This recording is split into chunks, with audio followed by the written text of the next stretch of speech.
नमस्कार दोस्तों, मैं सुनील कुमार आपका स्वागत करता हूं आपके अपने चैनल क्या ऐसा होता है में। दोस्तों, कुछ ऐसी चीजें होती हैं हमारी जिंदगी में कि जिन्हें हम एक उम्र के पड़ाव पर जाकर और उस पर सोचते हैं, उस पर विचार विमर्श करते हैं। हम कितना भी प्रयास करें, बहुत कोशिश कर रहे हैं, लेकिन उसके बावजूद भी हमें सफलता नहीं मिल रही है। हम अपनी उस मंजिल तक नहीं पहुंच पा रहे हैं। कुछ तो वजह हमारी मेहनत में, हमारी शिक्षा में आखिर क्या कमी थी कि जिसकी वजह से हम उस ऊंचाई तक नहीं पहुंच पा रहे हैं। हम अपने उद्देश्य में कामयाब नहीं हो पा रहे हैं, या फिर जो हमने सोचा है वो हमारे साथ क्यों नहीं हो पा रहा है। कुछ ऐसी आंतरिक वजह होती हैं। बहुत बार सोच विचार करने के बाद जब हम सोचते हैं कि ऐसी क्या बात है, ऐसी क्या बात है, ऐसा करके हम जब सोचते हैं तो हो सकता है उन सब कार्यों के लिए बहुत ज्यादा देर हो चुकी है। सबसे पहले मैं कुछ और बताने से पहले आपको कुछ उदाहरण देना चाह रहा हूं। कुछ एग्जाम्पल जरूरी होते हैं। आप अगर मैथमेटिक्स पढ़ते हैं या फिर किसी भी तरह की पढ़ाई करते हैं तो कुछ उदाहरण के तौर पर आपको समझाया जाता है। भगवान श्री राम का जन्म हुआ था। भगवान श्री राम सब लोग जानते हैं अच्छी तरह से। भगवान श्री राम का जन्म हुआ था तब जो राजा दशरथ थे, राजा दशरथ ने गुरु वशिष्ठ जी से उनसे उनकी कुंडली के बारे में पूछा और उन्हें एक एक बात बताई कि आपके जो सुपुत्र हैं सबसे बड़े भगवान श्री राम, ये 14 साल तक वनवास में रहेंगे। काफी उन्होंने सोच विचार की, लेकिन उसके बाद कहते हैं कि कुछ ऐसी लीला होती हैं। हम तो लीला ही मानते हैं उन सब चीजों को।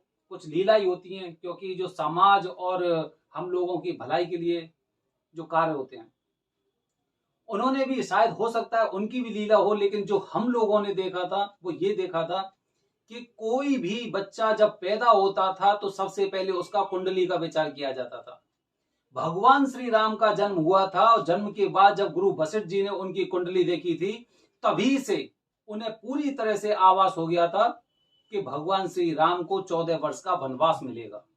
और इसी चीज को सोचते सोचते, इन्हीं बातों को मद्देनजर रखते रखते, और उनकी उम्र पर बहुत जल्दी बुढ़ापा आने लगा।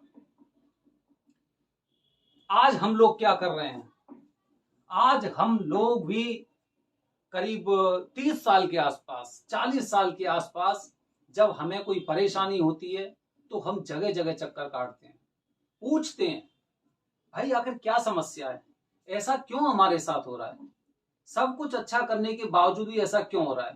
तरह तरह की चीजें लोगों द्वारा बताई जाती हैं कि भाई आपके साथ ही है, आपके साथ वो है। लेकिन बहुत लोग ऐसे भी हैं जो छोटी सी सफलता से, छोटे से काम से भी और ऊंचाई तक पहुंच जाते हैं। कुछ तो अंतर होता होगा। चलो मान लिया कि भाग्य होता है या किस्मत होती है या तकदीर होती है, लेकिन उसके साथ ग्रह और नक्षत्र का जो खेल होता है ना, वो हर किसी की समझ में नहीं आता है। बहुत कठिन होता है ग्रह नक्षत्रों का खेल समझना। पहले के लोग अपने बच्चों की कुंडली दिखाते थे और कुंडली के अनुसार ही उनका नामकरण होता था, और नामकरण के अनुसार ही वो अपना कार्य करते थे। अगर किसी की कुंडली में राजयोग लिखा होता है तो वो राजा बनता था। लेकिन हर एक की कुंडली में कुछ ना कुछ समस्याएं अवश्य होती हैं। आप जानते हो, जितने भी ग्रह होते हैं उन ग्रह में से कुछ ना कुछ तो ऐसे होते हैं जो उच्च राशि में होते हैं, कुछ निम्न राशि में होते हैं। और जब वो उच्च राशि में होते हैं उसके बावजूद भी उनकी जो डिग्री होती है, डिग्री के अनुसार, ग्रह की डिग्री के अनुसार उनकी तीव्रता देखी जाती है कि आखिरकार वो कितने अच्छे परिणाम दे सकते हैं। ऐसे ही कुंडली जब आप निकालते हैं तो कुंडली में आप देखेंगे कि हर ग्रह, जो ग्रह आपकी कुंडली में या लग्न कुंडली में बैठा हुआ है, उसका एक अक्षांश होता है, डिग्री होती है उसकी। 0 से जो 10 तक की डिग्री होती है उसे बाल्यावस्था माना जाता है। बाल्यावस्था मतलब कुछ करने की उसके अंदर एक प्रवृत्ति होती है। 10 से 20 डिग्री तक की जो डिग्री होती है, 10 से 20 की डिग्री, वो होती है पूरी तरह से एकदम युवा, फुल जोश के साथ। अगर आपकी कुंडली में कुछ ऐसे ग्रह हैं जो अपने उच्च स्थान पर बैठे हुए हैं और उसके साथ अगर उनकी डिग्री अच्छी है, तो आपको कोई इंसान रोक नहीं सकता। जमाने की शक्ति नहीं रोक सकती आपको कि आप अपने उद्देश्य में कामयाब ना हो पाए।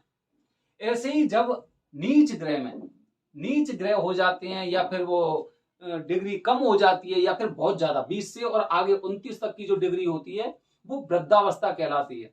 वृद्धावस्था में क्या होता है कि चाहे भले ही आपके जो ग्रह हैं वो उच्च राशि में बैठे हुए हों, लेकिन उसके बावजूद वो अपना सकारात्मक परिणाम नहीं दे पाते हैं।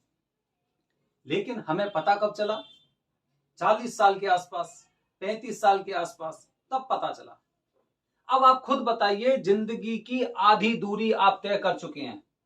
अब अगर आपको ग्रह नक्षत्र के बारे में अगर कुछ जानकारी होगी, पता चलेगा, तो आपके अंदर कितना जोश होगा, कितनी हिम्मत होगी?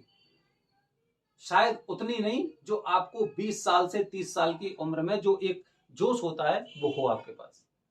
इसीलिए दोस्तों, अगर आप अपने बच्चों की कुंडली पर अगर गौर करोगे, तो शुरुआत में ही अगर कोई ज्ञानी लोग होंगे जो कुंडली विशेषज्ञ होंगे, वो आपको पहले से ही बता देंगे कि आपका बच्चा इस वाली फील्ड में जाएगा और इस चीज में तरक्की कर सकता है।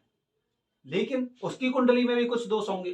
तो वो लोग क्या करते हैं, कुंडली के जो दोष होते हैं या फिर जो ग्रह नक्षत्र एकदम नीच स्थान में बैठे हुए हैं, उनके प्रभाव को कम करने के लिए वो कुछ उपाय बताते हैं। दोस्तों, वो उपाय ऐसे होते हैं कि अगर शुरू से ही, जैसे ही आपने कुंडली दिखाई है और उसके बाद से अगर आप उस पर अमल कर रहे हो, तो फिर आपको दुनिया की कोई ताकत नहीं रोक सकती आपकी मंजिल तक पहुंचने में, उन्नति के शिखर पे पहुंचने पे। क्योंकि आप उसके साथ दो काम करते हैं। जो अच्छे ग्रह होते हैं उनके लिए आप अलग कार्य करते हैं, और जो नीच ग्रह होते हैं उनके लिए आप कुछ उपाय करते हैं कि वो उसका प्रभाव पूरी तरह से सटीक ना हो, पूरा प्रभाव ना हो, उसके प्रभाव को कम करते हैं, क्योंकि नीच ग्रह में बैठा हुआ है। इसीलिए दोस्तों, आज के समय में भी काफी ऐसे विद्वान लोग हैं जो कुंडली देखकर आपके भाग्य के बारे में बता सकते हैं, आपको एक एक चीज बता सकते हैं। और इसका पता अगर आप अभी 20, 25 या 30 साल के हो, तो आपको खुद आभास होगा, आप खुद पता लगा लेंगे कि हाँ, इन पंडित जी ने मुझे बहुत सही बात बताई थी।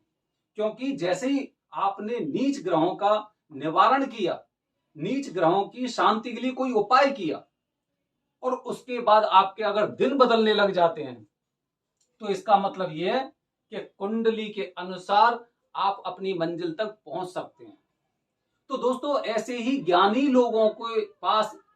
लोगों के पास पहुंचकर अगर आपको अपनी चीजों का समाधान मिल जाता है और आप उन्नति के शिखर पर पहुंच जाते हैं, तब अंदर से एक विश्वास जागृत होता है कि हाँ, मैंने ये कार्य अच्छा किया। ऐसे ही दोस्तों, हमें शुरुआत से ही ऐसे कुंडली पर विचार अवश्य करना चाहिए। देखो, ग्रह तो अपना प्रभाव दिखाएंगे, वो अपना प्रभाव दिखाते हैं, उनका प्रभाव कभी खत्म नहीं होगा। लेकिन अगर आपके राशि में, आपकी कुंडली में कोई नीच ग्रह हैं, तो उनके निवारण भी हैं। हालांकि भगवान की शक्ति, परमात्मा की शक्ति सर्वोपरि होती है, लेकिन जैसे ही आपका ध्यान भगवान की तरफ से भटकता है, तो ग्रह अपना प्रभाव आपके ऊपर जमाने की कोशिश करते हैं, और जिसकी वजह से आप भटक जाते हैं। इसीलिए कम से कम आपको अपने बच्चों के भविष्य के साथ नहीं खेलना चाहिए।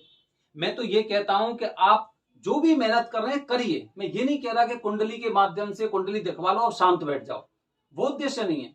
मैं ये चाह रहा हूं कि आज हर बच्चा जो आज जन्म ले रहा है, या 10 साल का या 15 साल का है, वो कम से कम उस कामयाबी तक पहुंचे कि अगर एक एक बच्चा अगर अपनी कामयाबी पे पहुंचेगा, तो आज हमारा देश पूरी तरह से विकसित होगा। हम अपने धर्म में विश्वास रखते हैं, और धर्म के अनुसार ही अगर हम उन चीजों का आचरण करते हैं, उन चीजों का पालन करते हैं, तो हमारे देश को विकसित होने से दुनिया की कोई शक्ति नहीं रोक सकती। लेकिन हम क्या भटक जाते हैं, दूसरी की बातों में आ जाते हैं। इसीलिए जो हमारा उद्देश्य है, वो उद्देश्य ये है कि आप अपने बच्चों के भविष्य से खेल रहे हो। अगर इस तरह से नजरअंदाज कर रहे हो उन ग्रहों को, ग्रह अपना प्रभाव दिखाते हैं, मेहनत अपना फल दिखाएगी, लेकिन अगर मेहनत के साथ अगर आपके ग्रह आपके पक्ष में हो जाते हैं, जो पक्ष वाले ग्रह वो पक्ष में हो जाते हैं, और जो विपक्ष वाले ग्रह उनकी शक्ति अगर कम कर दी जाती है, तो उसके बाद एक चमत्कार होता है जो हमें हमारे देश के साथ हमें विकसित वाले रास्ते पर ले जाता है। दोस्तों, ये जांची परखी हुई बातें हैं, क्योंकि कुंडली के माध्यम से बच्चे का भविष्य निर्धारित हो जाता है। तो दोस्तों, इसीलिए ये चीजें विश्वास वाली चीजें होती हैं, और ऐसी विश्वास वाली चीजें कि अगर आपने आज कुंडली दिखाई है, महीने 2 महीने 3 महीने 4 महीने में आपको कुछ ऐसा आवाज तो होगा। ऐसा नहीं है कि भाई 10 साल 20 साल 25 साल लगेंगे, कुछ ऐसा आवाज होगा आपको, और वो आवाज ही आपको बताएगा कि हाँ भाई, मेरे साथ कुछ सकारात्मक चीजें होने लग रही हैं। इसीलिए दोस्तों, कुंडली विशेषज्ञ जो होते हैं, अगर उनके पास उनका नंबर या कोई आपका उनसे कांटेक्ट है, तो आप उनसे मिलिए और अपने बच्चे के भविष्य के लिए, अपने बच्चे के भविष्य के उज्जवल भविष्य के लिए, अपने बच्चे के उज्जवल भविष्य के लिए उनसे संपर्क करिए और उन ग्रहों का निवारण कीजिए या उन ग्रहों की शांति के लिए कुछ उपाय कीजिए, और आप देखना आपके बच्चे सफलता की कदम चूमेंगे, सफलता के कदम। दोस्तों, कल मैं कुछ और ऐसी जानकारी लेके आऊंगा कुंडली के बारे में कि आखिरकार ऐसा हमें ज्ञानी इंसान कहां मिलेगा, है हमारी नजर में। एक एक ग्रह के बारे में, आपके बारे में पूरा विश्लेषण करके बता देंगे, और आपको ये बता देंगे ये उपाय करिए आप कुंडली के अनुसार, और फिर देखिए चमत्कार। अगर नहीं हो तो आप मुझे बताना। धन्यवाद दोस्तों। जय हिंद, जय भारत, हर हर महादेव।